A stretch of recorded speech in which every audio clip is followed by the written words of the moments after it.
হাওড়ার শিবপুরে ব্যাপক বোমাবাজি, দুজন বিজেপি কর্মী আহত হয়েছেন। তৃণমূলের বিরুদ্ধে হামলার অভিযোগ করছেন। सरिन का अबू कहाँ लेके गए सरिन को?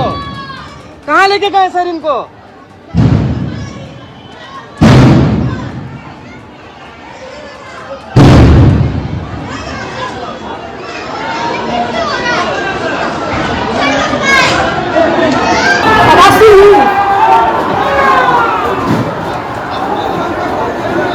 गोली चल रहा था बाबू।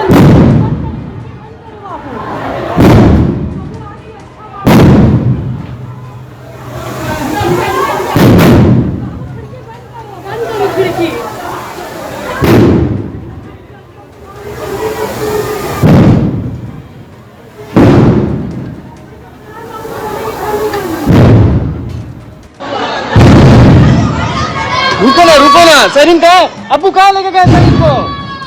कहाँ लेके गए सरिन को?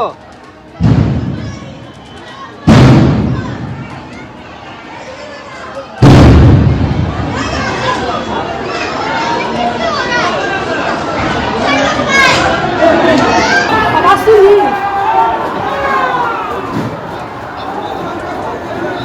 गोली चल रहा था बाबू।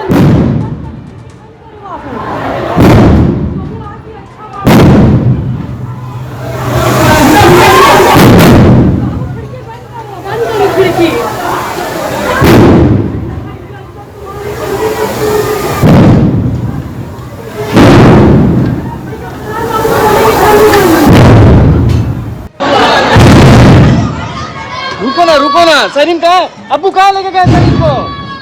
कहाँ लेके गए सरिन को? ভোট পরবর্তী হিংসায় উত্তপ্ত শিবপুরের চওড়া বস্তি। আজ দুপুরে এই তৃণমূল কংগ্রেস এবং বিজেপির মধ্যে সংঘর্ষের ঘটনা ঘটে। গোটা এলাকা কার্যত রণক্ষেত্রে চেহারা নেয়।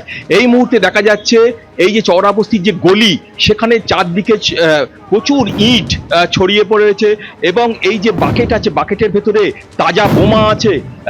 বেশ কয়েক রাউন্ড বোমাবাজি হয় বলে জানা গেছে এবং শুধু তাই নয়, বোম ডিসপোজাল স্কোয়াডের লোকেরা এই মুহূর্তে যেখানে যেখানে বোম পড়ে রয়েছে সেটা কিন্তু তারা কিন্তু সেটাকে পরীক্ষা করছে এবং তারা দেখছে। শুধু তাই নয়, বোমাবাজির পাশাপাশি এখানে কিন্তু বেশ কয়েক রাউন্ড গুলি চলে বলে অভিযোগ। ঘটনাস্থলে কিন্তু আমি দেখাবো এই মুহূর্তে যে গুলির খোল পড়ে রয়েছে।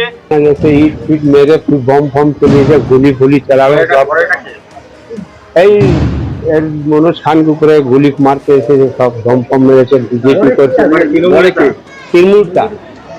হ্যাঁ, ওই এলাকা থেকে হ্যাঁ, কেন বিজেপি করবে এই জন্য। आप बताइए ममता बनर्जी ऐसे जो कर रहा है लोग, ये समीम अहमद बड़े आपका जो गुंडा है, अरूप राय का गुंडा है, लोग सब ये सब तो अच्छा काम नहीं है। बाहर से गुंडा बुलाया है, गोली चलाया है, लोग बम मारा है, लोग 10 गो बम मारा है, लोग कितना आदमी हम लोग घायल हो गया है सर। 7 राउंड 8 राउंड फायर हुआ है सर वहाँ से। গুন্ডা আছে, আমি শুনেছিলাম সে নাকি শিবপুর থানাতে প্রচুর পয়সা কড়ি দেয়, তাই গ্রেপ্তার হচ্ছে না তৃণমূলের আমলে বা মন্ত্রীর খুব ঘনিষ্ঠ সেই শামীম আহমেদ বুড়ে। সে আজকে হঠাৎ করে প্রায় 12 থেকে 15টা বোমা এবং 7 থেকে 8 রাউন্ড গুলি চালায়। আমাদের যে কার্যকর্তা আছে, মানে এখানে যে আমার হাওড়া জেলার যে মাইনরিটি সেলের সভাপতি সিকান্দার খান, তার বাড়িতে বোমাগুলি চালানো হয় এবং এটা ভোটের দিন থেকে শুরু হয়েছিল। ভোটের দিন এরকম চলছিল, তো তার মধ্যেই একটু শান্ত ছিল, কিন্তু আজকে সেটা বহিঃপ্রকাশ ঘটে। আমরা আইসি শিবপুরকে বলেছি যে যথাযথভাবে শামীম আহমেদ বোরে যতক্ষণ না গ্রেপ্তার হবে, আমরা ভারতীয় জনতা পার্টি শিবপুর থানা ঘেরাও করে রাখবো। শনিবার একেবারে নতুন মন্ত্রিসভার শপথ গ্রহণ, কিন্তু কারা কারা মন্ত্রী হতে পারেন? এবিপি আনন্দর হাতে বিজেপি সরকারের সম্ভাব্য মন্ত্রিসভা। মন্ত্রী হতে পারেন অগ্নিমিত্রা পাল, মন্ত্রী হতে পারেন রূপা গঙ্গোপাধ্যায়, স্বপন দাশগুপ্ত তিনিও মন্ত্রী হতে পারেন, অজিত কুমার জানা মন্ত্রী হতে পারেন, শঙ্কর ঘোষ যিনি শিলিগুড়ি থেকে জয়ী হয়েছেন সেই শঙ্কর ঘোষ তিনিও মন্ত্রী হতে পারেন, নিশীথ প্রামাণিক মন্ত্রী হতে পারেন বলে খবর পাওয়া যাচ্ছে। শারদ দত্ত মুখোপাধ্যায় মন্ত্রী হতে পারেন, যিনি বিধাননগর থেকে প্রতিদ্বন্দ্বিতা করেছিলেন বিধায়ক হিসেবে, একবারে তিনি জয়লাভ করেছেন। ইন্দ্রনীল খাঁ তিনি মন্ত্রী হতে পারেন। দিলীপ ঘোষ খড়গপুর সদর থেকে তিনি প্রতিদ্বন্দ্বিতা করেছিলেন, তিনি জয়ী হয়েছেন, তিনি মন্ত্রী হতে পারেন। দীপাঞ্জন চক্রবর্তী মন্ত্রী হতে পারেন। এরই পাশাপাশি যেরকম খবর পাওয়া যাচ্ছে, জুয়েল মুর্মু তিনিও মন্ত্রী হতে পারেন। মন্ত্রী হতে পারেন নমন রায়, মন্ত্রী হতে পারেন দীপক বর্মন, মন্ত্রী হতে পারেন সৌরভ শিকদার, যেরকম খবর পাওয়া যাচ্ছে। দীপক বর্মন মন্ত্রী হতে পারেন, বঙ্কিম ঘোষ তিনি মন্ত্রী হতে পারেন। সম্ভাব্য তালিকা ইতিমধ্যে এবিপি আনন্দর হাতে, যেখানে সজল ঘোষ তিনিও মন্ত্রী হতে পারেন বলে খবর পাওয়া যাচ্ছে। এর পাশাপাশি রুদ্রনীল ঘোষের নামও রয়েছে সেই সম্ভাব্য তালিকায়। মন্ত্রী হতে পারেন সুব্রত ঠাকুর, রথীন্দ্রনাথ বসু তিনিও সম্ভাব্য মন্ত্রিসভার তালিকায় রয়েছেন। জগন্নাথ চট্টোপাধ্যায়েরও নাম রয়েছেন।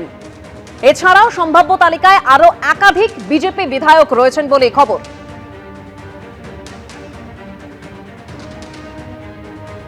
এবিপি আনন্দ, এগিয়ে থাকে, এগিয়ে রাখে।